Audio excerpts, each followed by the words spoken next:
जळगाव भुसावळचं जे NH53चं road repair आणि वायडनिंगचं काम चालू होतं आणि जळगाव खुर्द या गावाजवळ सर्व्हिस रोड आणि सर्व्हिस रोडच्या बाजूला नाला आहे, त्याचं काम चालू होते।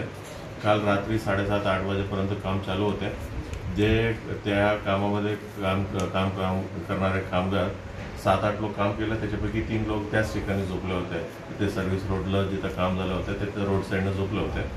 आज सकाळी आपलं 112 वरून फोन आला की म्हणजे ते 3 इसम तिथं झोपून होते, त्याच्या डोक्यावरून आणि बॉडीवरून कोणतं तरी अज्ञात गाडी गेलं म्हणून फोन आलाय। आपल्या पोलीस तिथं पोहोचल्यानंतर ते सिव्हिल हॉस्पिटलला पाठवलं। सिव्हिल हॉस्पिटलकडून आम्हाला माहिती भेटलं की तेथून लोक ब्रॉड डेड म्हणून घोषित करण्यात आले होते।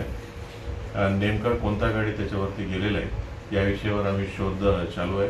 जे गाडी रात्री खास करून ही सर्व्हिस रोड आणि रिपेअर असल्यामुळे बाकी सर्व गाडी जात नाही। जे कामामध्ये डंपर आणि जे कामासाठी लागणार आहे तेच गाडी जात आहे।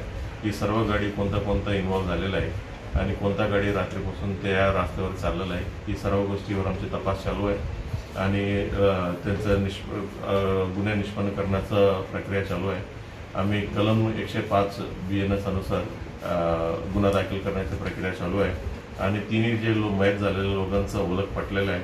त्यांचं नाव आहे सिकंदर नाथुसिंग राजपूत, राहणारा एटा, जिल्हा उत्तर प्रदेश। दूसरा है भूपेंद्र मिथिलाल राजपूत, राहणारा एटा, उत्तर प्रदेश। तीसरा है योगेश कुमार राजबहादूर, राहणारा खासगंज, जिल्हा उत्तर प्रदेश। असं तिन्ही लोकांचं ओळख पडलेलं आहे। सर फॅमिली सहित होते की फक्त स्वतः कर्मचारी आले होते?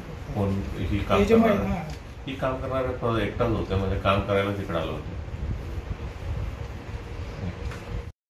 गांधी तीर्थ, निसर्गाच्या सानिध्यात महात्मा गांधींच्या जीवनावरील जगातील पहिले मल्टीमीडिया म्युझियम। आजच भेट द्या गांधी तीर्थ, जैन हिल्स, जळगाव। अधिक माहितीसाठी www.gandhifoundation.net वर विजिट करा।